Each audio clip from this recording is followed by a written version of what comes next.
BJP Lok Sabha అభ్యర్థుల ఎంపిక తుది దశకు చేరింది. ఇవాళ తొలి జాబితాకు బీజేపీ పార్లమెంటరీ బోర్డు కేంద్ర ఎన్నికల కమిటీ ఆమోదం తెలపనుంది. ఢిల్లీలో కీలక సమావేశం జరగనుంది. ఈ సమావేశంలో 100కు పైగా పార్లమెంట్ స్థానాలకు అభ్యర్థులను ఫైనల్ చేయనుంది బీజేపీ. ఇందులో తెలంగాణ నుంచి 6 సీట్లను ప్రకటించనుంది. తెలంగాణలో ఇప్పటికే 3 స్థానాలకు అభ్యర్థులను ఖరారు చేసినట్టు తెలుస్తోంది. 4 సిట్టింగుల్లో 3కి మళ్లీ టికెట్ ఇచ్చినట్టు సమాచారం. ఆదిలాబాద్ ఎంపీ స్థానాన్ని మాత్రం పెండింగ్లో పెట్టింది. తెలంగాణలోని మరో 14 ఎంపీ స్థానాల్లో అభ్యర్థుల ఎంపికపై దృష్టి పెట్టింది. ఇవాళ తెలంగాణ నుంచి 6 ఎంపీ అభ్యర్థుల పేర్లను బీజేపీ హైకమాండ్ ఫైనల్ చేసే అవకాశం ఉంది.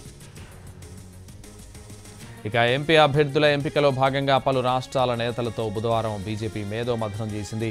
తొలి జాబితాలో అభ్యర్థుల పేర్లను ఖరారు చేసేందుకు సెంట్రల్ ఎలక్షన్ కమిషన్ సమావేశం కానున్న ముందు రోజే ఈ సమావేశాలను నిర్వహించడంపై రాజకీయ వర్గాల్లో ఆసక్తి నెలకొంది.